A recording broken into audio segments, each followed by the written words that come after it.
Oh. Hey guys, what's up? It's Pete France. How are you today? With eXp Realty. Anyone have any questions about real estate? Let us know. I am here. My chair is empty right now. We're having a conversation about real estate. We have a new agent with us today that'll be joining us. Her name is Keisha. We're excited about her. She wrote her contract today for almost $1 million. So we're really excited about having her to the team. She's aggressive. She's been making things happen, and I'm excited about it. I also would like to say we have another agent, Nikita. It's Nikita. It's Nikita. She's joined us, and the team is really, really growing. Anita actually should be joining us shortly from home. And what my purpose for doing this segment is to talk about things in real estate. So many people have so many misnomers. They don't understand things. They're in the marketplace and not winning contracts. They're frustrated with their agents. There might be just so many things happening. Houses are appraising when you don't think that they should. Other houses are not appraising when you think that they should. So if you have questions, please leave a comment. They will definitely let me know what those questions are. This is, again, a live show.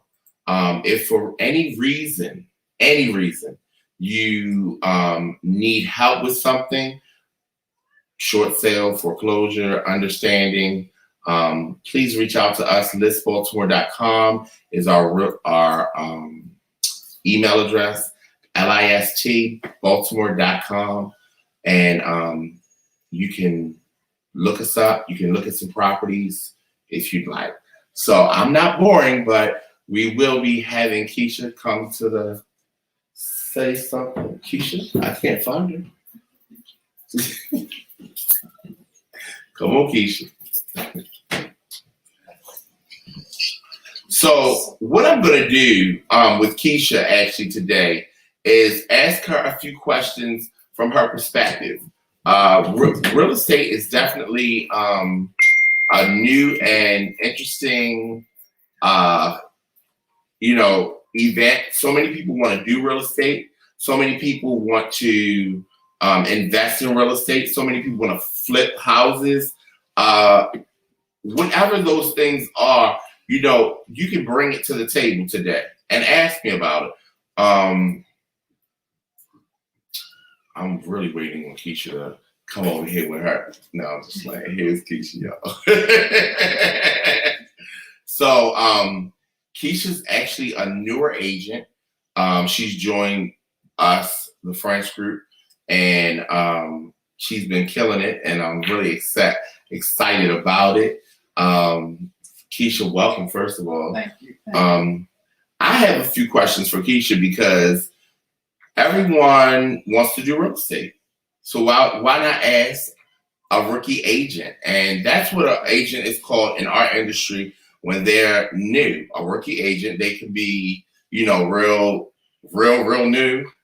But most rookie agents in our industry are, have really aggressive behavior.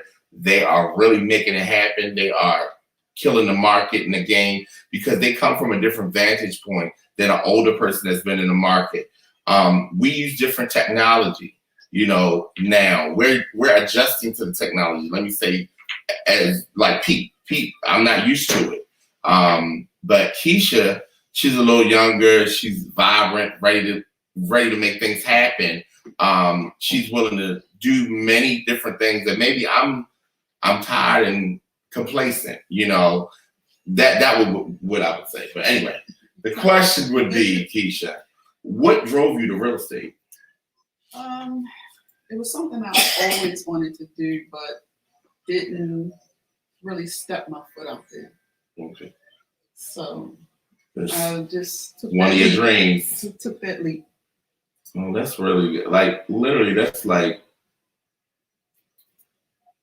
that's important. Like, a lot of people don't really trust their gut Right. and do that thing that they really want to do. You know, sometimes that can be a little intimidating too, because when I heard about doing real estate back in '99, long time ago, I did hair, so I was intimidated by the test. Everyone said that it was really hard and you can't do it, but if anything you put your mind to, you can do. You know, and I honestly couldn't believe it. When I went to school the first time, I went to Long and Foster. I felt like the curriculum was really good. I learned a little bit, a lot, but I didn't comprehend like I think I should have. So I took the test one time. I did not pass it. I was intimidated and stopped.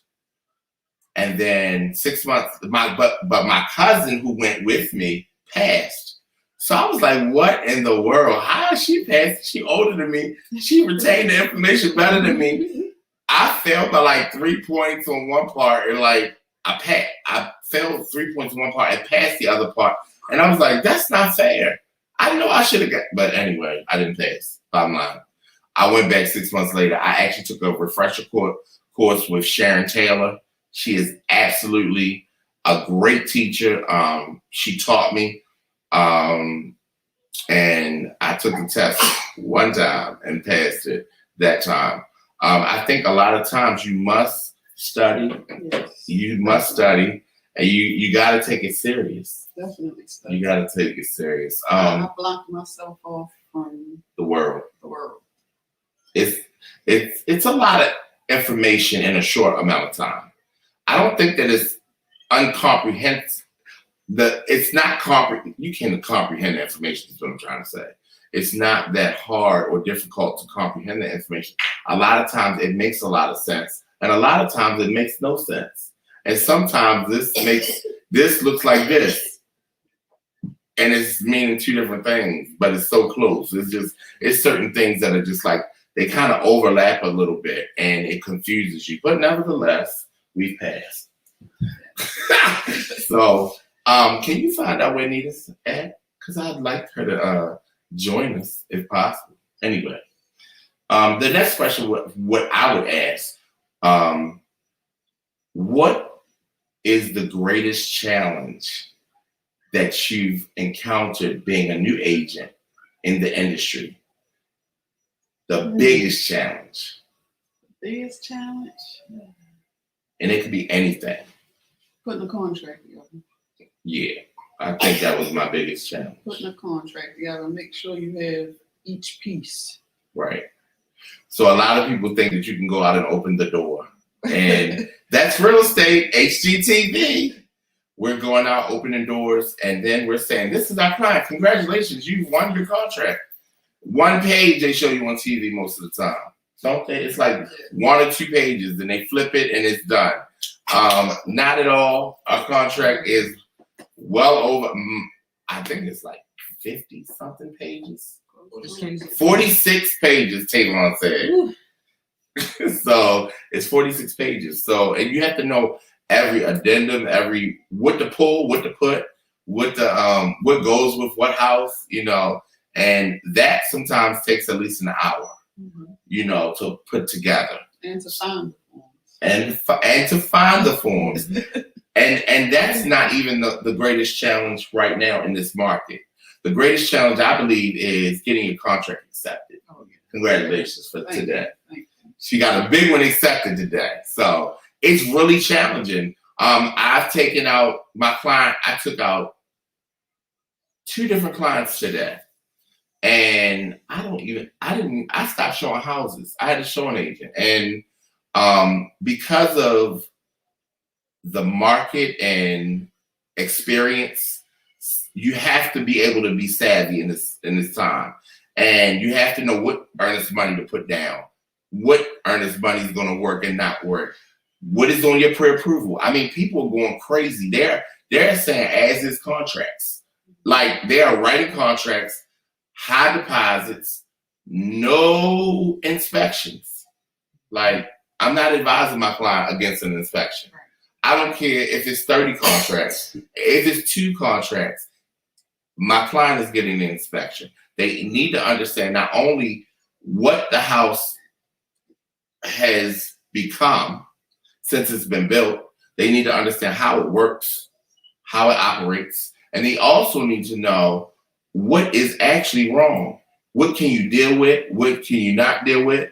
You know, what are the challenges with this property? And what are you willing to do? What are you willing to do?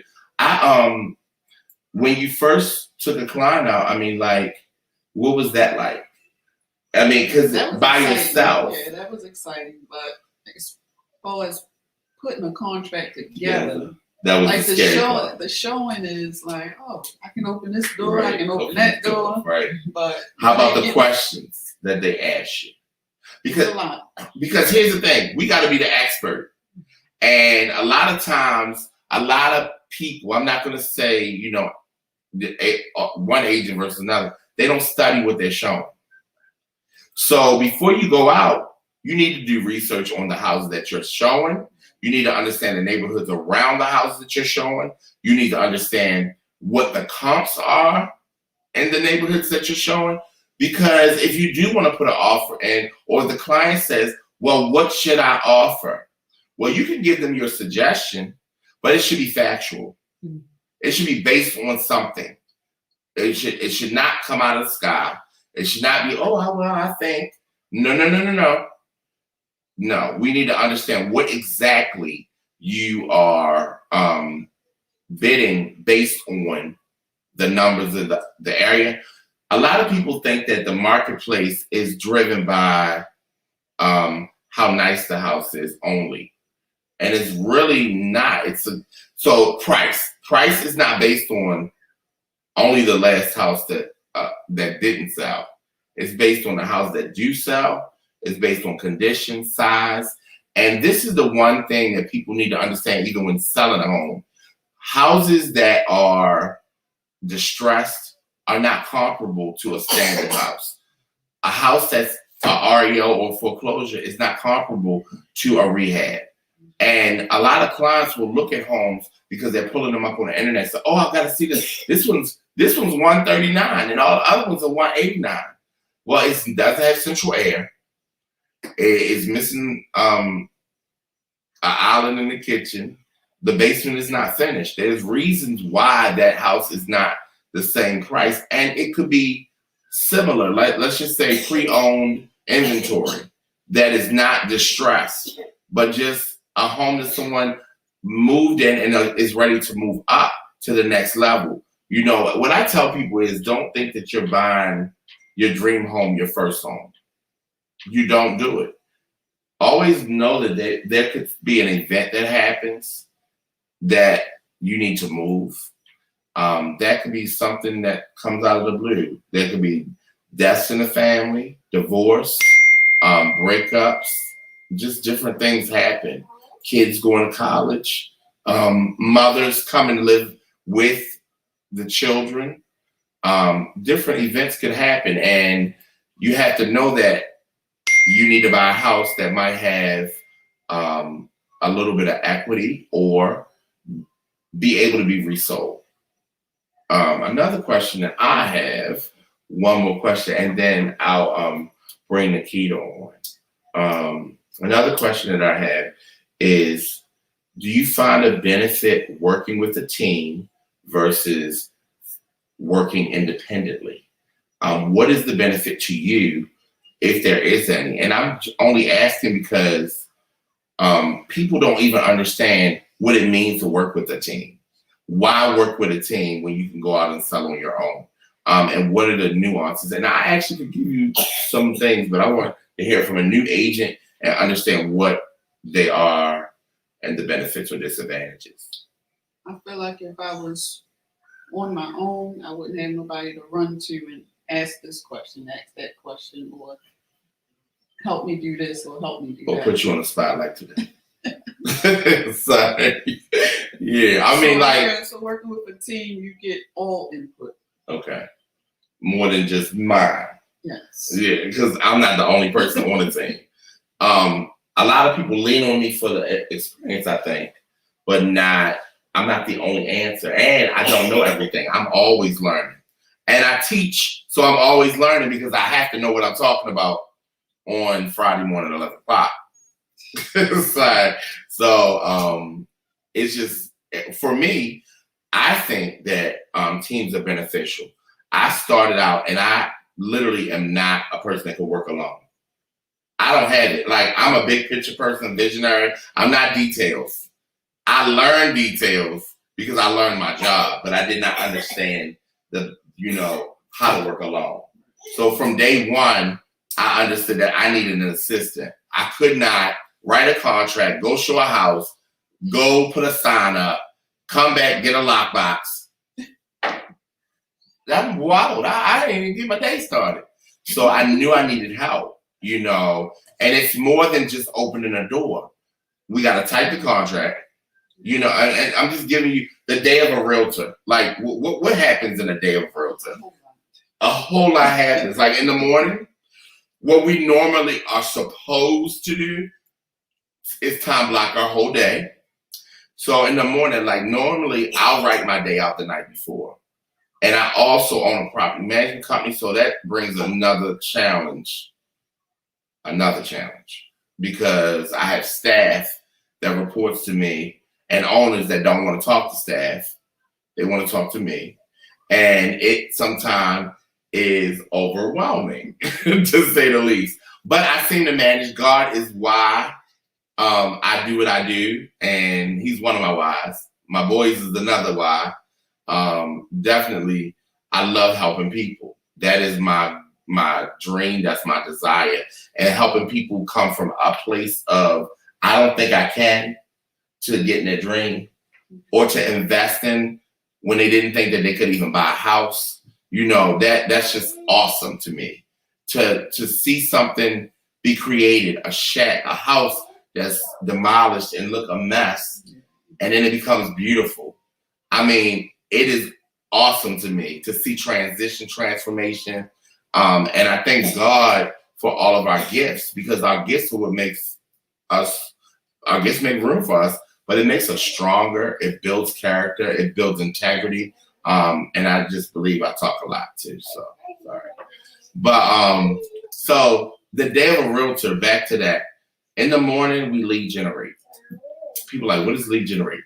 Well, lead generating is developing the clientele or who you're gonna market to for that day. A lot of people, sellers, might get a lot of calls because they see that you've owned your home a while and they're doing research, or you thought about putting your house on the market and you were doing a lot of looky-looing around, and then you went on the computer and put your information in, and then you 100 people, or you put the house on the market for sale by owner, pulled it off, and 1,000 realtors called you. So that's the time, normally 11 to, well, different people do it different times. So I can't be on the phone prepared at 10 o'clock. I don't enjoy talking on the phone early in the morning. It is just who I am and who I've become. But I didn't used to want to talk at all. But now I'll do lead generation from 11 to 1. Then problems. No. So 1 to 1:30, 2 o'clock. Anybody that's been sending emails and stuff, I try to respond to them. Talk to clients that wanted to go out for that day, try to get them to email me or my assistant. While the whole time, I have 2 assistants. One of them is dealing with contracts, making sure we're in compliance. The other one is making sure bills are paid and we're on point with all of our appointments and our goals and structures that we have. So it is a full-time job just to do those things. And then we still need help because we have marketing, we have internet, we have social media. So those things have to be added into your day. Then you have to do your listings. You have to make them live. You have to go take pictures. What else you have to do? You have to go show some houses after you finish doing all of that. You forgot to show houses. Did you show houses? And then you get home. And then people say, oh, your checks are so big. Wow. you work for it. And if you care, you're going to work hard for it. And then you still have to pay taxes. It's a laundry list. But it's worth it when you care about the people and care about what you do. I believe that is the main, that's my life. That's the thing that makes me move, helping people. So I'm going to thank you, Keisha, for helping us, for coming on for our first night back. We will be back every Tuesday night. Am I right, Nikita? Are you? Oh, no. So we'll be back on during the week. I believe it's going to be Tuesday or Wednesday. I want people to get information, and that is really the main reason why we're meeting. I'm not on here just talking. If you have any questions, need any help with something, challenges were presented, even if we don't get them while we're on live, if you put them in the chat or send me a direct message, my direct number, you can actually send my assistant right now any questions at 443-231-8430. That number, he will then ask the questions that come through for me. And I'll answer the questions right now, or if we have time. Nikita is a little bit more seasoned agent. She's a seasoned agent. 5 minutes more. She like that. But she also is a go-getter and making it happen. And out in the field every day, knocking the clients down. And here's the thing. When people care enough to sit down and do their research before they leave out, she has motivated me to another level, because the details that she does to understand her client first before she runs is what I love. I do that as well. I didn't used to take people out, but I'm not talking about me right now. I'm talking about Nikita. Oh, Nikita. So, because I like to, no, I'm just playing. But so we're gonna bring Nikita on.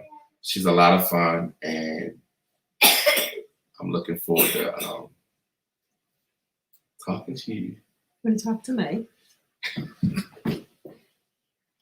All right. Keisha didn't say bye.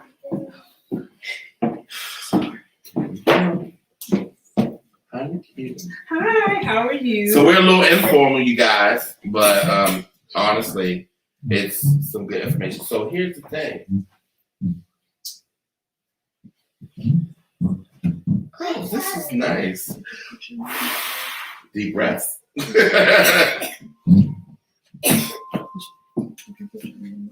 Right over yours. So Tavon, you have any questions for me yet?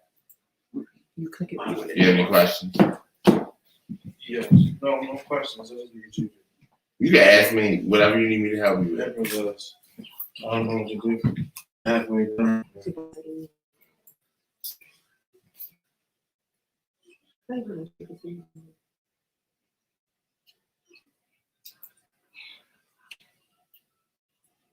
It's underground parking. So Nikita, so tonight I want you to give us a little background about you, whatever you want to say, and then ask me questions. Okay. So. Hi, y'all. So a little bit about me. I've actually been interested in real estate since 2000, where I started working with a sole proprietor who was just a real estate attorney. We also did other things, but real estate was our main focus. We did a lot of real estate settlements, and he taught me how to do deeds from scratch, deeds of trusts from scratch. I had to do amortization schedules. I had to get title work done. So I pretty much had like a ground roots type training with him. And that's where I really got my interest. Before that, I never even thought of real estate. Real estate was a whole different world for me, but just working with that sole proprietor actually opened my eyes to see, what was out there. So after working with him, I went to a foreclosure firm. So I learned how to do foreclosures and evictions. From there, I went to a title company where I also worked.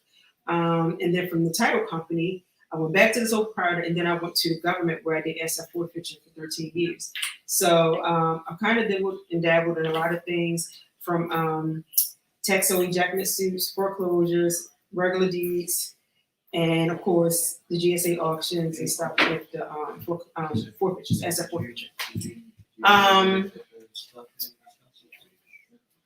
I ended up, after being with DOJ for about 13 years, I lost my job with them because they said I was too intimidating. So I figured, why not take my power somewhere where I can use it? Wow. So I figured, you know what? Let me just get my license because I'm playing around. People actually asked me a lot of advice about real estate and about a lot of properties, and I just didn't have my license. So got my license in a month. Sorry, Pete.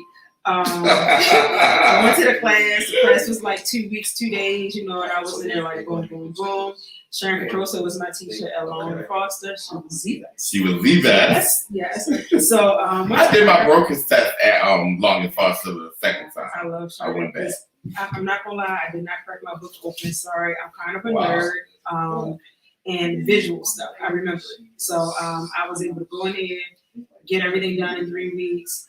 I went right and passed with PSI. And what happened was I got like a little sinus cold, so I had to wait to get my voice back in order to get affiliated. So that's what happened. I cried. Why'd you cry? Once I passed my test, I couldn't even get myself together, y'all. Like it just changed. I just cried. I got my coat. Oh my God! I think when that thing said pass, I don't believe I knew that I was gonna pass. It was intense though, wasn't it? It was very intense. I didn't think I was gonna It was pass. intense. And the people who administer the test, they're just so extra. They're so extra that I had boogie tissues all over the table because I was being extra back with them, and I left them. Oh yeah, when you go in there, it's like you entering a Secret Service place. Yes. Like you cannot do this, you cannot do that, you can't breathe wrong.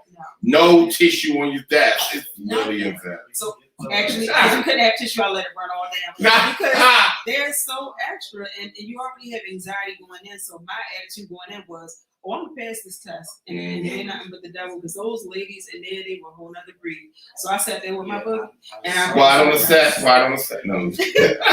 Quiet on the set. They don't loud on the set. Really don't. But anyway, like Tavon is not funny. He's ignorant. yeah, so I sat there with the snot running on my nose, and I was like, I'm gonna pass this test. I did, and it was all running down. I said, hey, I passed. I did. It was right. It was like tissue. no, yeah. I said, can I? She said, oh, when you want? I said, yeah, can I? I said, okay. Play with me. Okay. So I mean, really, Tavon, we live, really. Like, excuse me, y'all. So you said I can ask you some questions. Yeah, I actually, ask me some questions. Anything that you want to ask. It's not my show. Well, let me tell you. First off, apparently Pete and I crossed paths, and I never even knew that we were crossing paths. So it was meant for us to be together. I started out at Keller Williams Legacy in Pikesville, and the reason why I went there is because while I was unemployed, I was going to these unemployment classes just because I had to, and I came across a realtor who was she came there to talk about her salons, and in the middle of our conversation, she stopped and said, "It's not what God told me to talk about." And told me to talk about real estate. Right. And so I knew that was like my confirmation to go to Keller or whatever. So I went to Keller, and it started out really well, and then once I grew to a certain point, I said, well, let me branch out and see what else is out there. And I was by myself. So this is the first time that I joined the team because I do see the value in it. So I went from Keller to EXP, and then I went to Sampson. And then I figured, you know what? I've been out here for about 3 years on my own. But I met Pete on a whim. On a whim. On a whim. How did you meet me the last time? Listen, y'all. I met Pete because my daughter decided to go to prom with Pete's son. And I came to his house, just being a mom up here fixing dresses and everything. And he said, hey, I recognize you. And I'm thinking, you don't know me. But he said he recognized me. So I said, well, I'm a realtor. He said, really? And I told him all the places I've been. He said, you know what? I've been there too. And ever since then, I told him I would get a meeting and I would come and talk to him. And this is what I did. So. And she was not playing with me. I wasn't playing with me. She was very serious about what she wanted to do. I'm attracted to goal setters. So people that set goals and make plans, they excite me. I'm not gonna do that.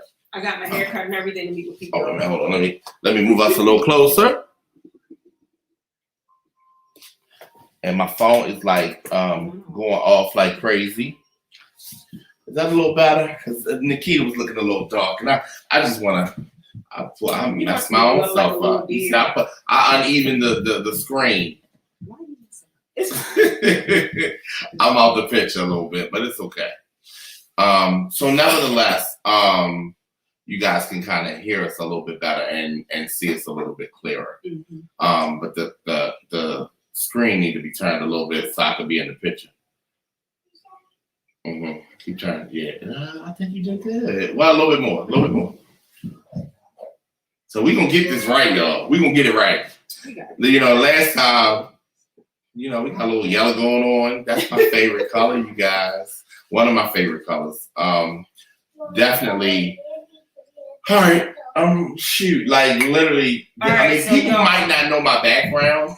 I can kind of give it to you a little bit, but let Nikita. She's gonna ask me some questions since y'all are asking me no questions. Wait a minute, there's some questions up there. Where the question at?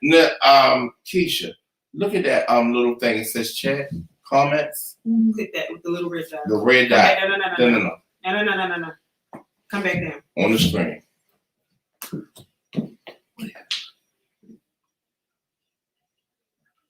Oh, I can't see that. Now I can't read that writing. So Patricia says, yes, very important. Having knowledge of the community, schools, I ask questions on the land the house is built on. What's the history of the property? Is it a flood zone? Crime stats, amenities, access to things. So she's just stating, you know, Right. those things are important.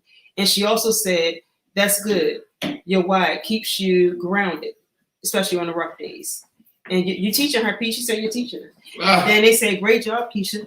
Thank you. Great job, Keisha. I'm so proud of Keisha. All right, so Nikita, thank you. See how she a leader. All right. And I want to say what attracted me to her was not only her goals, but how our visions kind of collided as well. I always ask, because everybody's not a fit, and it will show that they're not a fit. And it's okay. And it's okay to be a fit for a season. It's okay. You know, everybody is not going to glory with you. Right. They not. Right. You know, sometimes there is only a place where they can travel with you. And then they grow and go to the next place. And it doesn't make them any less or you any less. It just is a growth thing. You know, when you leave your parents, you know, you go out on your own. It doesn't mean you love your parents any less, Right. but it's time to move on. So I believe that there are seasons for everything. And I embrace anybody to come with me in the season that they're supposed to. I sometimes tell people that they're not a fit because they're not. Or I'll embrace them and say, absolutely, even though sometimes I might even know that it might not be for a long time. You know, it might be just to help them get off the feet. You know, it might be for, you know, some specific reason, but sometimes and all the time, I'm subject unto what God says. You know, I do put him first. I do make sure I'm hearing what he's saying. And contrary to popular demand, I still like to have fun. I'm going to have fun. Balance is so important. And in our industry, you must have balance, because if you don't have balance, you'll be crazy because it's stressful. Mm-hmm. All right. Everybody can attest that it's stressful. It is. Okay. And time. All right. So I'm ready. Like, go ahead. All right, answer something. All right. So first off, I did manifest you. Sorry. What happened was I'm in a group called Rich and Righteous, where we actually talk about mindset and about using what God gives us to grow rich and righteous into our community. And one of the things that we were doing was figuring out where we wanted to be and manifesting that mentor. So thank you. You showed up. I didn't even know you did until after I went back, and I was like, wait a minute. It just Okay, happened. yeah, and it's Yeah. like we were speaking the same language and we didn't even know, because remember I was saying something about land acquisition and something Yes. else, and all those things that come to me right before I met you, which was like, I was like, okay, God, I see you, okay, Pete, okay, I said, all right, I got it. yeah, and It was kind of different. Like it just kind happened, of it organically happened. happened. It just happened, and our relationship has been stronger and stronger. And we talk almost every day. We do. I mean, we do talk every day, and I actually do now reach out to my team every day. I didn't Right. used to do that. Right. I reach out to my team, my entire team, each and every day. I make myself very accessible Yeah. because people just want the support. Right. Sometimes they need the structure. Sometimes they need commitment. Sometimes they just need somebody to just call. Right. Sometimes they don't need you to call. They just want you to know that you're there. Right. Everyone has different needs, and I thank Right. God for that. Right. But I'm sorry for taking over again. No. So let me see. Questions that I have for Pete. Well, as far as the time blocking, because we do have a new team, how important is it for us to time block, and what is the amount of time you would tell a new agent to spend on lead acquisition? Okay. So time blocking is it's not even a question if it's necessary. Time blocking is a must. Mhm. I don't do it effectively, and I'm 20 years in. I've been here for a while, It's a practice. but it's definitely I'm reinstituting it all the time. Because your schedule is not everybody else's schedule, Right. and that's where you have to say there's nobody that can come in this time frame. No, nothing is more important than my lead generation. Nothing. Because you'll be having a business that does ebbs and flows. It'll do like this. You'll have peaks and valleys. I mean, literally, you'll be busy, and then you won't have any business. Right. Then you'll be busy, and then you won't have any business. Over time, you do build a sphere Mhm. that will continue to keep you cultivated. And then this is what happens. This is why you must time block. That family that you depended on so much on in the beginning, Mhm. they don't even use you. Right. They go to everybody else. Right. They do. Or they try some other people. Mhm. Their friends got their license, their homies got their license, and you keep it pushing. You Right. keep it moving. Right. There is so much business out here. Don't take it personal. Because I actually, I talk to a lot of young realtors. They're like, I thought my brother would use me, or my sister, or my cousin. Mhm. It's not always their choice, and sometimes they don't want you in their business, is what they say. But you would have their best interests at heart, I would believe. But you don't know everybody's Right. their motive or what their goal is, Right. and you might not be a part of that right at that time. Right. So I would always say time blocking is a must. Not only will a new agent, the first part was, is it necessary? The second part was, how long? If you're if you're a new agent, I would say 2 to 3 hours a day, minimum. You don't have anything else to do. 2 to 3 hours a day. And that means that's so many different things. That could be door knocking. That could be going to the supermarket, giving out your card in line. That could be researching people that have been in their homes for a long time, going to your church and doing a seminar, doing something social on the internet. It's so many different ways. As long as you laser focus, Mhm. this is what I'm doing, and this is the result that I expect. That's another thing. Mhm. I learned this from Keller Williams, goal setting and really being purposeful with what you want to achieve. You can have a end number, but how do you get to that end number? And what steps are you going to take to get to that number? We had something, we had so many different things at Keller Williams, but they were all beneficial. And even though I'm not there, I still utilize some of those systems because they help me be who I am. And I learned so much, from that, especially the lead generation. Yeah, one more part of it? Did I get to? No, I think you actually got it because I said how long and Okay. if it was important. Okay. And that Um, was a long way out of explaining. I'm sorry. but it might work for some other people. You gotta get to the nooks and crannies of it. Yeah. Your one thing. People might not know what the one thing is. So, for a lot of new agents, can you break down what the one thing is? Because they might hear it loosely mentioned.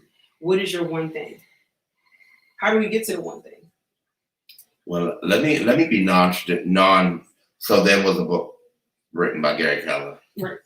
All right, but we're not gonna go to that one thing. I'm gonna say my one thing would be God. Yes. My one thing is God. He is whoever God is to you. To me, he's my one thing. He's the biggest thing because without him, nothing else will work.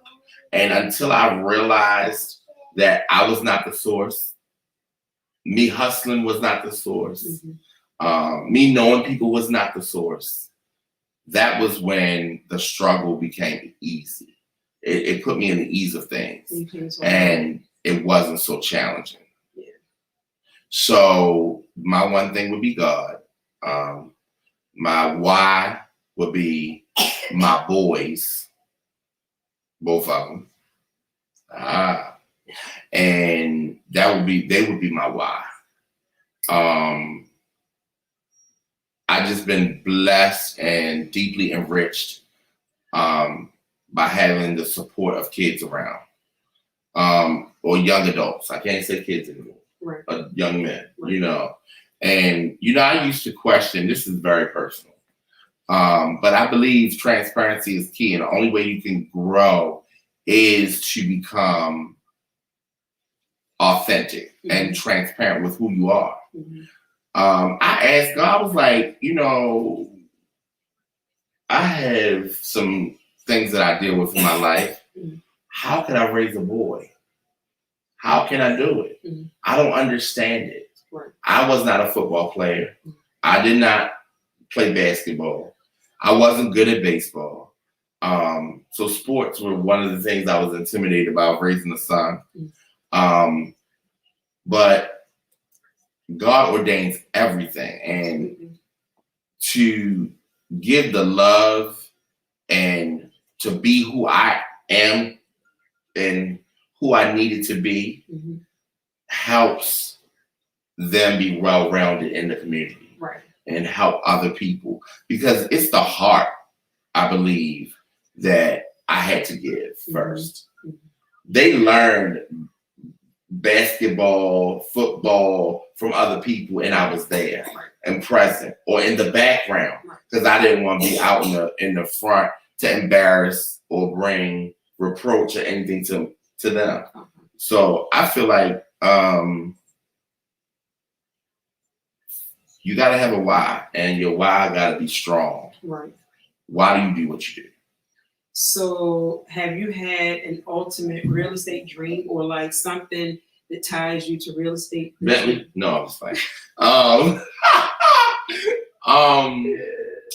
So there is a dream that I want to accomplish through real estate, and that would be I want to. There are two foundational things which are in three parts. The first thing would be I would love to walk down the street and give away $1 million to some young person that has struggled and been through something. I want to write a check and give them cash in the way that they could accept it, of $1 million, and change the trajectory of their life. That is one thing that I believe this business will do for me, to be able to help somebody to a level that they didn't even understand and see coming. Mhm. That is the first thing. The second thing would be to have a group of fellow friends each gather 100,000 apiece and reinvest it into young people in our community. Right. That's each of the people that would, and I want to do it within 1 year, and all of us come together and do that, because they always say people don't come together, Right. and that's why I would at least need 10 people Right. with $1 million. Right.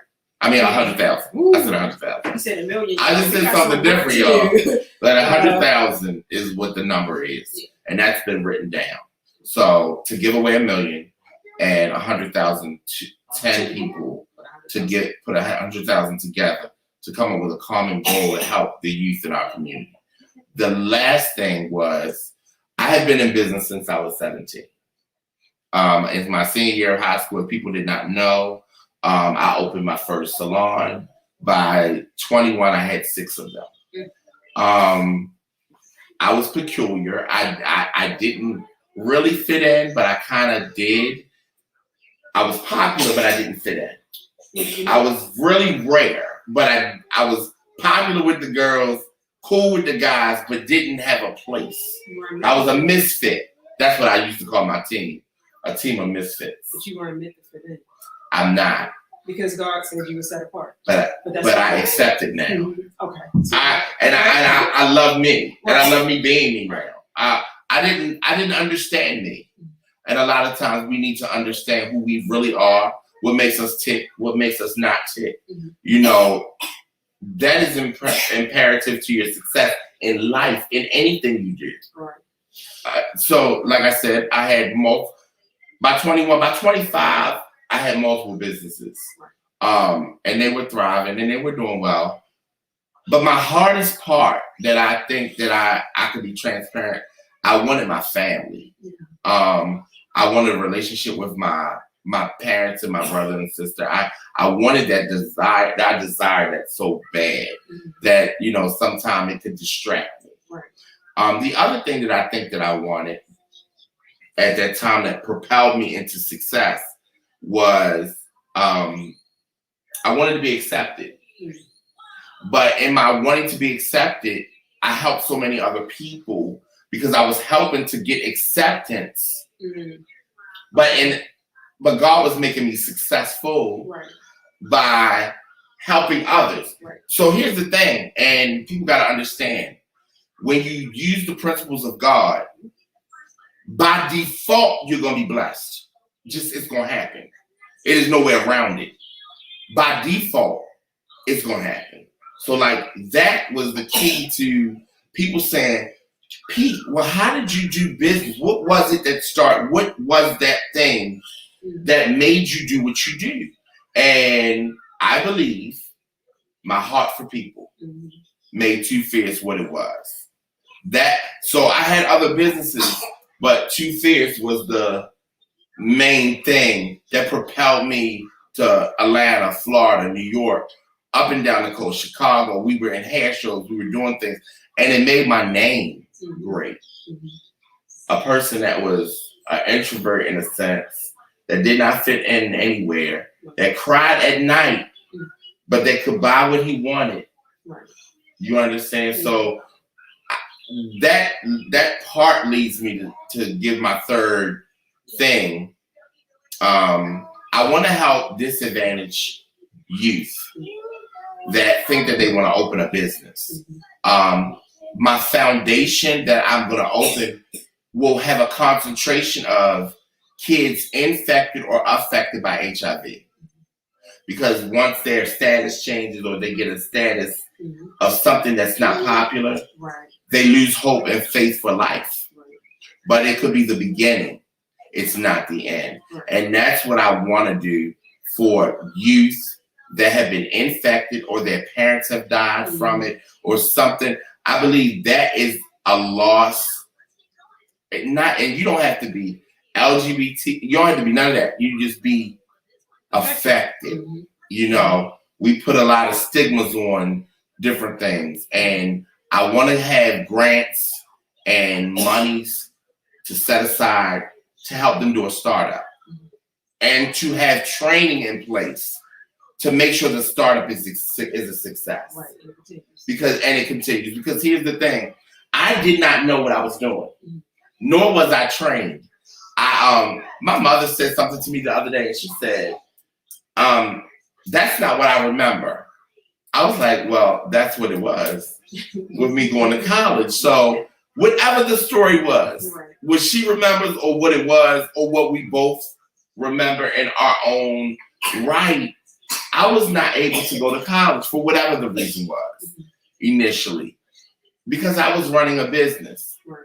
at a very young age with people that people didn't understand. Because when you have 21 people in one salon, 17 people in another salon, 10 people in That's a another, lot. it's a lot of people to manage. And to manage people on a daily basis is a thing anyway. Yes. But to manage creative people was a whole nother task. And I mean, literally, God gave me the wherewithal to do it. And now that I look back, I don't know how. Because I never had formal training. Right. But it must have been a gift. Right. So, with that being said, I got all of my 3 points out of what I wanted to do.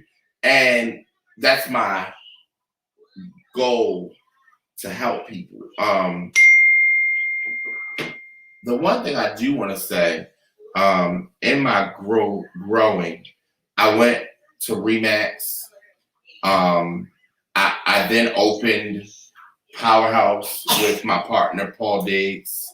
And then getting ready to go through a divorce, I thought that my team, the people that I had brought with me, that trusted me, would go through this terrible divorce, which I never went through. My ex-wife was absolutely not that. She didn't hurt me in any way. She was an amazing friend. So when we were going through that, I didn't know what to expect. Right. And sometimes your expectation probably needs to be understood as well, because I kind of left my whole company and went to be a single agent so that I would not drag my people through something. And it was absolutely a thing that I had to trust God, because he was like, "You've been cut to grow again." And I said, "Cut to be grow again? Cut." And I lost things in my eyes, but I didn't lose anything. I was giving things up willingly without someone saying, "Give it up." I didn't know what to expect. I had actually only had a model. What I did think that I did indirectly is based it on my parents' divorce. You understand? Like, indirectly in the back of my head, I saw tragedy. I saw trouble. I saw pain. So I was just not trying to go through as much. I was trying to minimize that thing, whatever that was. And I actually probably moved too fast, and I didn't listen like I should have. But he said, "You have been cut to grow again." When I felt like I had nothing left. And my self-esteem wasn't there. I felt like it was just like no tomorrow. I walked into an office after interviewing 13 people, 13 companies. The 13 companies frustrated me because people cared about commission, cap. They did training, but they didn't care about the people. Right. There are people that do real estate that need care. Right. They go through stuff. Right. They don't know how to balance their books. They don't know how to have money when they don't have a settlement. They aren't trained to get to tomorrow. Right. When you don't know what you're doing and you're out there with a client and you have no mentor, who do you turn to? No, and that's some real stuff. Right. Because you can end up in court in a lawsuit based on one thing you say wrong or do. Right. It's a legal liability industry. Right. And if you don't know what you're doing, you can end up in a really big problem. So with that being said, I I gave up my business. But I met a lady, and she asked me, I just ended up telling the story. I'm sorry, y'all. But I'm not sorry. I guess this is divine. This is what God has for me to do. Because I'm comfortable in doing it, you know. But the next part of this was I met Sherry Harris, life-changing event. And she asked me, what is it that you want? And I said, I don't know. I literally didn't know. I had given up what I thought was important. Right. And she said, what would your next goal be? I said, well, because my business was in Pikesville, I would like to own a franchise in Pikesville. I said, I always see people that open up McDonald's, Right. but I would like to have a real estate franchise or be a part of that. Now, I did not know that her company was. I walked in off the street and met this lady. You want to know what attracted me to this place? The red door. It was a Ferrari red door. And I said, let me check this out. They got a pretty door. And that led me into Keller Williams. At the time, it wasn't Metropolitan.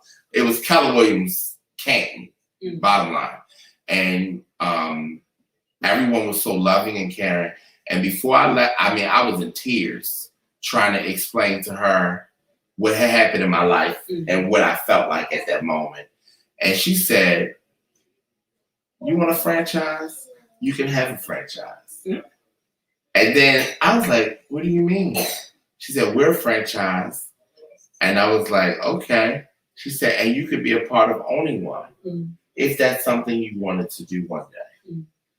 And I said, I do. That was something I did. So I'm thinking this is like way down the line. Right. She set up me to go to Texas. I said, I'm going to go. She asked me, would I like to understand? I said, listen, I want to understand, is everybody like her? So I told her, I said, well, I'm going to go to Texas and see how it really is, you know. And I was actually probably just pulling her leg. Right. But she called and set up something. When I got to Texas, I had red carpet. I was supposed to meet certain people. And from the time I arrived, and I'm just an agent, you guys, I come to Keller Williams International, and I met Mark Willis, Gary. I met everybody who was anybody in the company. And I wanted to meet Gary Keller, but they couldn't get it on the schedule. He was really busy. He was out of office.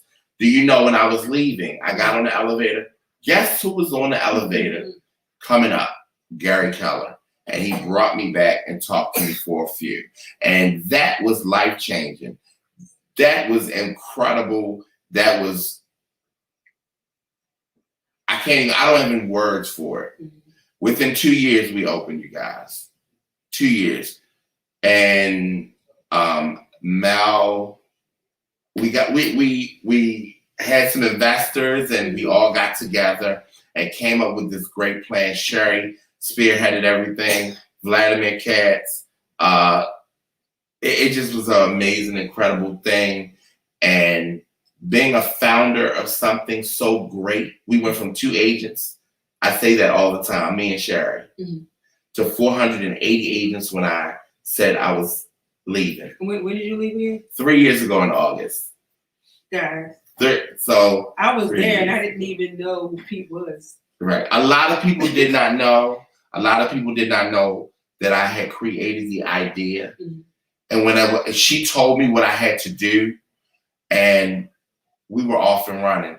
The divorce and all of the other stuff became not so important. And that place was open. And we were operating in what we call the incubator brokerage on Old Court Road. So I give all shouts out to Sherry Harris for touching me that day and trusting in a vision that I had. That was a goal of mine. And she stuck behind me the whole entire way. And she brought in her regional, which was Debbie at the time, which then Seth came, and it just really just happened. And I'm honored to have been put in a position like that because Right. I did not see that coming. It sideswiped me. Boom. I always say that. It hit me from nowhere, and it was really good. So that's how I ended up there, and then God said move. Out of nowhere, we were number one in every category. We were doing really good, number one in market share, number one. They were calling it trifecta. It was number one in every category that you could be in. Mhm. Okay, our brokerage was Mhm. agent count, just everything. So, but God said move. And what'd you do? I left in the middle of the night. See? I didn't understand it. I really was confused and perplexed. Would you listen? But I listened because I understood one thing. When I heard him clear. And it was the best thing that I could have done. And not to say anything went wrong or anything was challenging at the brokerage. Life will life you anyway. But when I did leave, I got to sit down for a year and be still because I was teaching and running and helping and showing and working and not working and just doing all this stuff. You needed you to rest. And I needed to rest, you know, and it was a year that I could collect checks on my investment. And thank God for profit share and checks and investing because I still get paid on that office today. And I'm grateful. I don't take it for granted.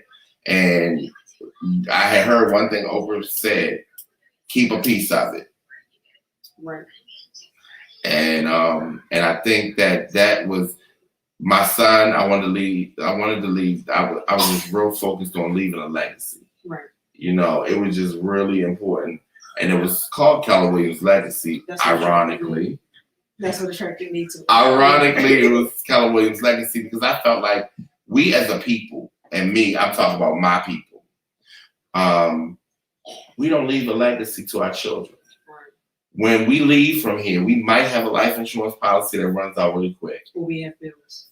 Or we have very, very large expenses that we made for ourselves Right. that they're left to clear up. Right. So I felt that Destin being so young, that I wanted to make a difference at that point, that it would be able to change some things. And they voted the name in. We all put names in the hat, and that ended up being the name. And I am like overwhelmingly grateful for God doing that because that was one of my first choices, and it worked. So that's the story about Keller Williams Legacy with me. And then I went to my amazing company that I'm with now, eXp Realty, the France group of eXp Realty. So we are the fastest growing real estate company in the world. We had 840 agents join this week that just passed. 840 agents joined just last week. We're virtual, which is impeccably awesome. If you're not, and here's the thing, they used to say something across. Let me help y'all understand something, because I heard it for a long time. We don't have offices. You don't need an office when your office is on your computer. That's the first thing. But we do have offices. And we have team offices. And we have Regis offices. And we have Spaces offices. So we have offices. We have community events. We have things that go on all the time. And there is no lack of engagement unless you don't engage. Right.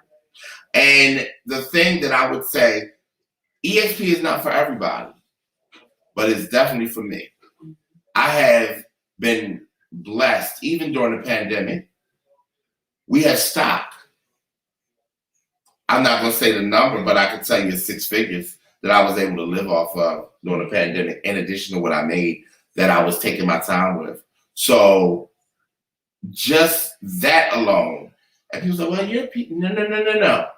I did not recruit people or start getting people in this company.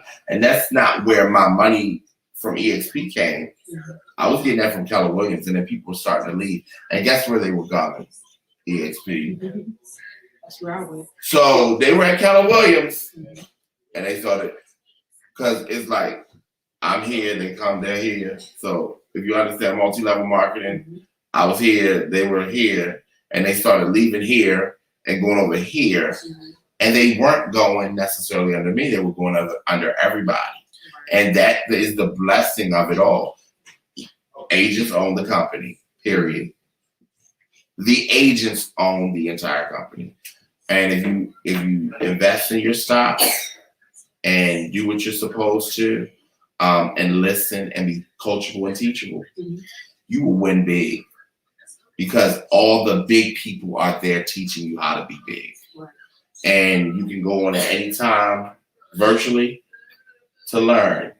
And it's live a lot of times. So I just say, if you're not plugged in, you won't win. You got to be plugged in. You cannot expect to make money if you don't put in the work. People are so bamboozled with the way that they feel. I think so many people have an expectation of winning without working. Right. They have an expectation of that. If you're not gonna work, how can you expect to win? Right. You gotta put in the work. You know, and I believe that, you know, so many people are accustomed to or have an expectation. And it's a false expectation to win when you don't put in the work. And the Bible speaks of that too. Like, you gotta work for your keep. Right. That's just that. And the other thing that I want to say to like wrap that up is when I did come to EXP and the pandemic did hit, the support that one another and the other agents gave to one another was unbelievable. So I went from having a brokerage only in Maryland to now I have team people in California, LA, on my own, connected to me. Atlanta, we're working on Florida, Chicago. So these are, we're not just in one state. Right. What country? Or country, and I haven't stretched that far. I want agents on the ground in every major city. So if you're seeing this FaceTime and you're in another state, you can join my team. That's major. Yes, phone number. Yeah. Right there. Yep. Oh, right here. So right here. So you can join. We can and I train and I how has that been? No, I feel like you always give us good nuggets, you know, and I go in as a new agent, even though I'm not, because I always can learn something new, you know, so I get my little notebook out. Pete said this, but we must be good because Pete has this. You know, I go in like a brand new student each time. Like you say, you got anything to say? No, I don't have nothing to say. What you say?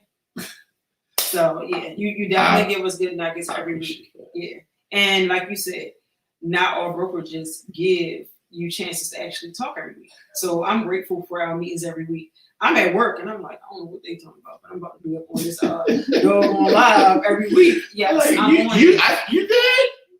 I'm good. Mm-hmm. She on break. He didn't. No, I was sitting there, I got it in my ear and I got my phone right here, and I'm scared.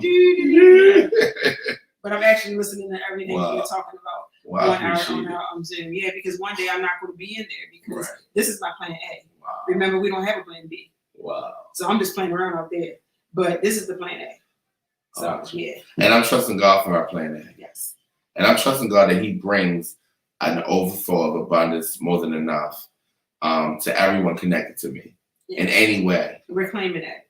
I mean, I definitely trust God. Mm-hmm. I have a mission anointing to overflow more than enough. Absolutely. So I want anybody connected to me. Thank you, Bishop Robert Evans. To definitely focus on God first. Mm-hmm. I think that's the key. get a prayer life. Like, even if you don't know how to pray, I talk to God. Like, I was in it. Yeah, I was mad about something yesterday. Yeah, I was a little hot about something. And I was like, God, you know what? You said, and I was calling out the word. And I was like, you know what? Vengeance is mine. I was using the word. And you know what? I felt so much better. Because I got to talk. I said, oh, you know, that don't make no sense. But I talked to him yesterday. Like, normally I'm like, kind Father, in Jesus' name. And I go in with a prayer, whatever that is that's laid on my heart, or whatever comes.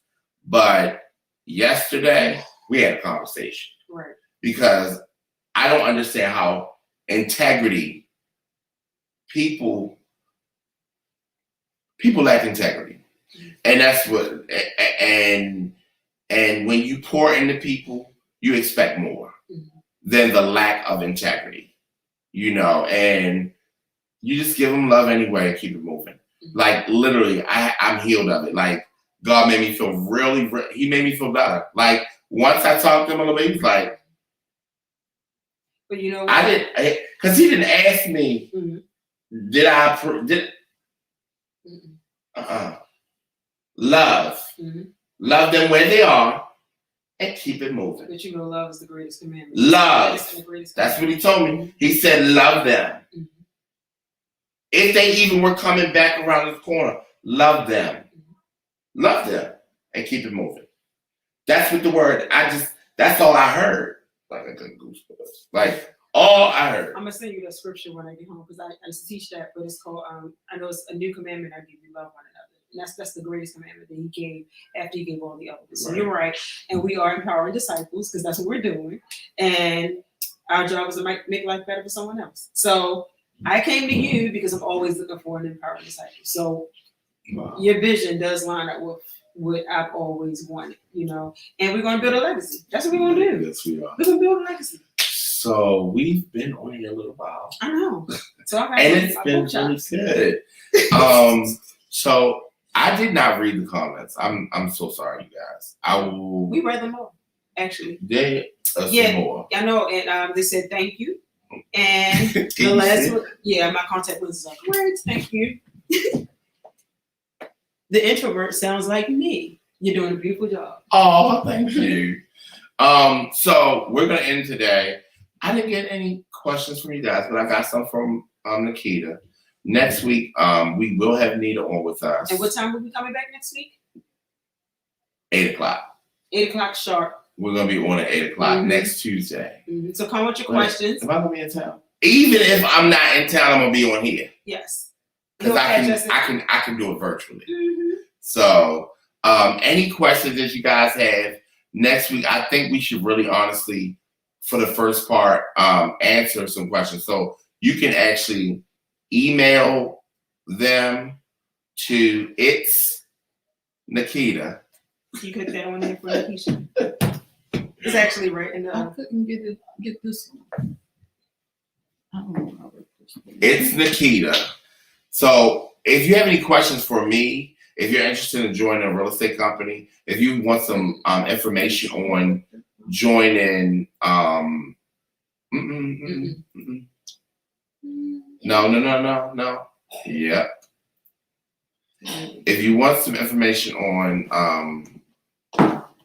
anything, it's Nikita at Outlook.com. I can't prepare. Oh, here, look, here. I keep doing that. It's here. Down here below. So, you have a phone number to utilize if you need appointments or need to get pre-approved or have any mortgage questions. I used to own a mortgage company. I used to own a title company and still have interest in title companies. So we do quite a few things. I own a property management company. We would like to welcome Faye back. Faye was the backbone of my company, and she is back. So she has joined us. She gonna get married. Yeah, she did. Yeah. So she accepted, and that just overwhelmed me. You know, she told me I fired her like 3 times, but Listen, I want excellence, and she is excellent. And I never fired her for her performance. Never. So declare her face. So anyway, but I like having fun, you guys. I really do. And I'm so grateful to God just for where he has me at.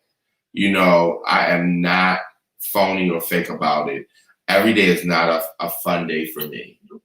Every day is not. I struggle, you know, and I'm honest about it. Like, I'm transparent. I struggle with things. And we're going to get into like second segments of things like life.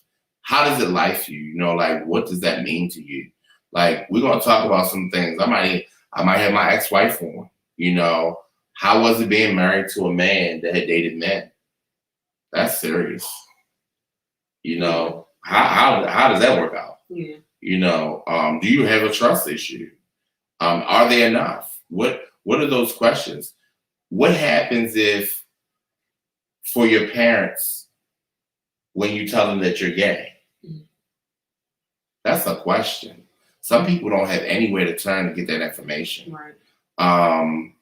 What is being gay mean when your family is all Christian? What does it mean? How does it fit with business? And we will really be talking about some real issues. So this was just you know, we kind of taken a different direction.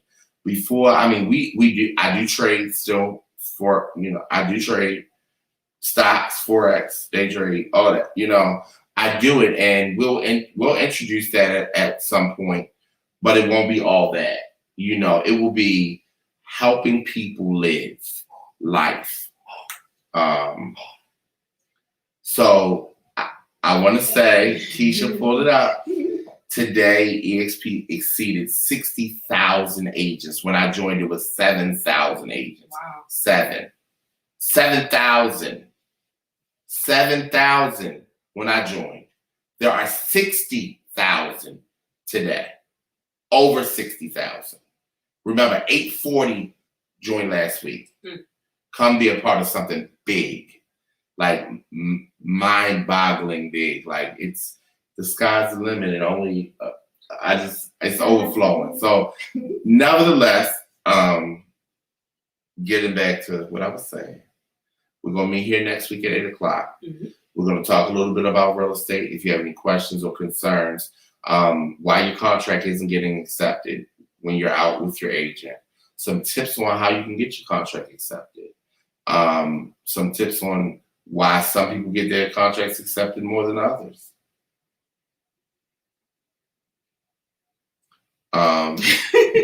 But you got to keep your name clean in this industry. Mm-hmm. You have to do good business. You have to be able to close business, and that helps. So when you're choosing your agent, make sure, you know, people talk about everybody, Mm-hmm. but make sure you're comfortable marrying that agent for 60 days, like being in a relationship with them completely, except for the, you know, intimacy. But being married to that agent, like, and your husband or wife being married to them as well, separately of you, because you got to still live. A lot of people break up, get in arguments, and fuss and fight over buying a house because they're not on the same page. But you need somebody that's going to bring you together, help you understand what you like, what he likes, deal with you separately, and bring it together that it's harmonious blend. Because sometimes you can't hear what your mate is saying, and that takes an art and a skill. So that is it for tonight. I thank you guys for tuning in. We're going to end this broadcast. Again, listbaltimore.com, LIST Baltimore.com, sellmdhomes.com, buy and sell homes in Baltimore, downtown Baltimore.com. We have a lot of handles, and guess what? They're connected to different websites and different things. Foreclosures. Some people, if you're struggling with not paying your mortgage, there's help out here.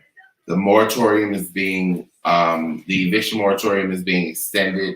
If you need more information about that, you can call. We'll get you the information. if you're being evicted or facing eviction, it's imperative that you find the information. There is help out there for you. And then if you're interested in a career in real estate, call me, 443-231-8430. Tavon will get you to me, or he'll get an appointment set up for you with me. Thank you so very much. Is there anything else that I need to say, Tavon? Okay. Tavon and Chris are my absolutely best help that I can ask for. I thank God for them. I wanted to say that publicly. I thank God for each and every person that's on my team. The ones mentioned and not mentioned, you know, I didn't clarify and clear that it was all right to discuss everybody. So I just want to say good night, and until next week at 8 o'clock. Thank you. You gotta cut it off. You gotta go. See that red button? Mm-hmm.